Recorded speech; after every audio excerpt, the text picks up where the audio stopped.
আমরা সেই সংসদের প্রথম দিন থেকে আরম্ভ করে আজকের এই দিন পর্যন্ত প্রত্যেকের মুখেই একই কথা শুনছি যে আমাদের নেই নেই নেই। এই বিষয়টা সামনে যেন আর আমরা নিয়ে আসতে না হয়, এজন্য আমি কিছু প্রস্তাবনা এই মহান সংসদের মাধ্যমে যারা দায়িত্বে আছে তাদের দৃষ্টি আকর্ষণ করছি। বাংলাদেশ সহ বিশ্বের বিভিন্ন দেশ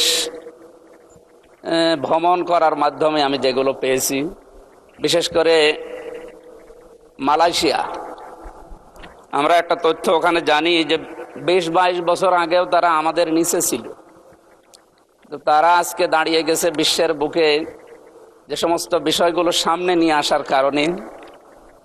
আমি কয়েকটা বিষয় সেখান থেকে পেয়েছি। তার এক নম্বরে তাদের যে সমস্ত জমি জায়গাগুলো আছে, এই বিশাল ল্যান্ডগুলো তারা বিশেষ করে চায়নাকে, তুরস্ককে এবং অন্যান্য আশপাশে যে সমস্ত উন্নত দেশ আছে তাদেরকে আহ্বান জানিয়েছে যে আমাদের এই জায়গাগুলো ব্যবহার করেন, আর আমাদের বেকার যে মানুষগুলো আছে এগুলো কাজে লাগান।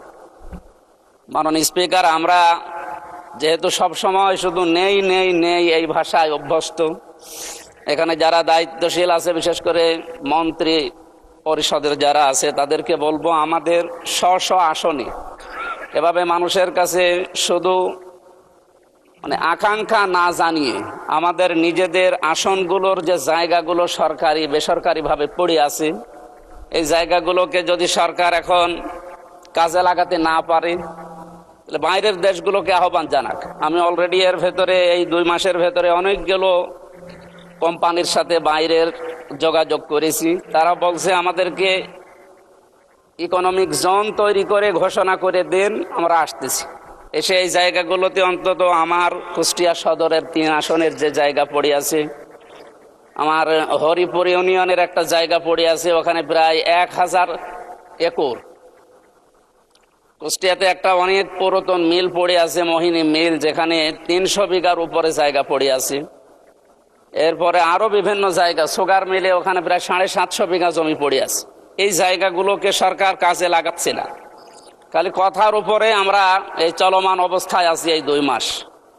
আমি অনেকগুলো জায়গায় যোগাযোগ করেছি কিন্তু সাড়া পাচ্ছি না। অথচ এলাকাতে যে সমস্ত বিষয়গুলো নিয়ে এখন তোলপাড়, এলাকায় যাওয়া যায় না। মাদকের যে সয়লাভগুলো, এরপরে বেকার সমস্যা, ছিনতাই, এরপরে আরো যে সমস্ত সমস্যাগুলো, হতাশার জীবন নিয়ে মানুষ চলছে, এগুলো থেকে মুক্ত করার জন্য প্রত্যেকটা মাননীয় জাতীয় সংসদ সদস্য যারা আছে, আমার যতটুকু বাস্তবতায় ধারণা আছে, নিজেদের এই জায়গাগুলো হয় নিজেরা ব্যবহার করবে, অথবা বাইরের যে দেশগুলো যারা পারে তাদেরকে এই মালয়েশিয়ার মতো অথবা থাইল্যান্ডের মতো, এদের মতো আশপাশ উন্নত দেশগুলো থেকে আমরা চায়নাকে ডাকতে পারি, তুরস্ককে ডাকতে পারি। এদের মাধ্যমে আমার এলাকায় এই যে জায়গার কথা বললাম, এই জায়গাগুলো যদি ব্যবহার করা যায়, আমার মনে হয় কমপক্ষে 12-13 হাজার মানুষের কর্মসংস্থান তৈরি হবে। আমি বারবার যাই, কিন্তু বিরোধী দলে থাকার কারণে মনে হয় ওনারা গুরুত্ব দিতে চান না, খালি ঘোরাতে থাকেন। আমার কুষ্টিয়াতে সবচাইতে 7,500, আমি কিছুদিন আগে বলেছিলাম এখানে 750 কোটি টাকার একটা প্রজেক্ট, এটা শুধুমাত্র কিছু কারণে চালু হচ্ছে না পূর্ণাঙ্গভাবে। 23টা বিভাগ চালু হওয়ার কথা, সেখানে প্রায় 5-6টা জেলার মানুষের উপকারের জন্য। এই আর্মিদের সেখানে বসবাস করার কারণে আমরা পূর্ণাঙ্গভাবে চালু করতে পারছি না। আমি আজকে স্বরাষ্ট্রমন্ত্রীকে আহ্বান জানিয়েছি, উনি আরো সময় চান। এই সময় চাইলে মানুষ তো অসুস্থ হয়ে মরবে। এজন্য আহ্বান জানাবো, আমরা বিরোধীতে আছি তাই কি, আমরা তো সরকারের জনগণের জন্য কথা বলছি, সুতরাং আমাদের কথা যেন গুরুত্ব দেওয়া হয় ও অতি দ্রুত এখান থেকে আর্মি অপসারণ করা লাগবে। আপনি কোথায় দেবেন? বিভিন্ন জায়গায় পড়ে আছে আমাদের কুষ্টিয়া শহরের বিভিন্ন জায়গা, ওই জায়গাগুলোতে এখন যদি জরুরি রাখা লাগে সেখানে রাখবে।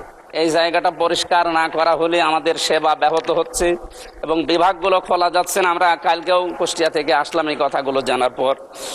আমাদের এলাকায় যেহেতু জাতীয় নেতা এর আগে যারা ছিল তারা এইভাবে হয়তো উদ্যোগ নেয়নি। আমাদের একটা পুরাতন জেলা কুষ্টিয়া, সেই 17 বা 19টা জেলার ভেতরে একটা আমাদের প্রাণের দাবি এলাকায় যে 5-6টা জেলা মিলে প্রশাসনিক গতি। ধন্যবাদ মাননীয় সদস্য, টাইম ইজ আপ।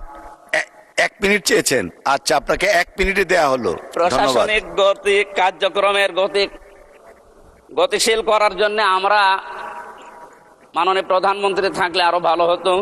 আমরা এই হাউসকে আহ্বান জানাচ্ছি, আমাদের কুষ্টিয়া মিলে 5-6টা জেলা দিয়ে একটা বিভাগ ঘোষণা করা হোক। এটা আমাদের কুষ্টিয়া এলাকার মানুষের প্রাণের দাবি। এরপরে আমাদের কুষ্টিয়া অঞ্চলের সবচাইতে বড় সমস্যা যেটা বললাম, বেকার সমস্যা দূরীকরণে যে উদ্যোগগুলো আমরা নিয়েছি হাতে, এগুলো আমরা বিভিন্ন জায়গায় চিঠিও দিয়েছি, মন্ত্রণালয়ে যোগাযোগও করছি। আপনার মাধ্যমে আমরা আহ্বান জানাই তারা যেন সাড়া দেয়।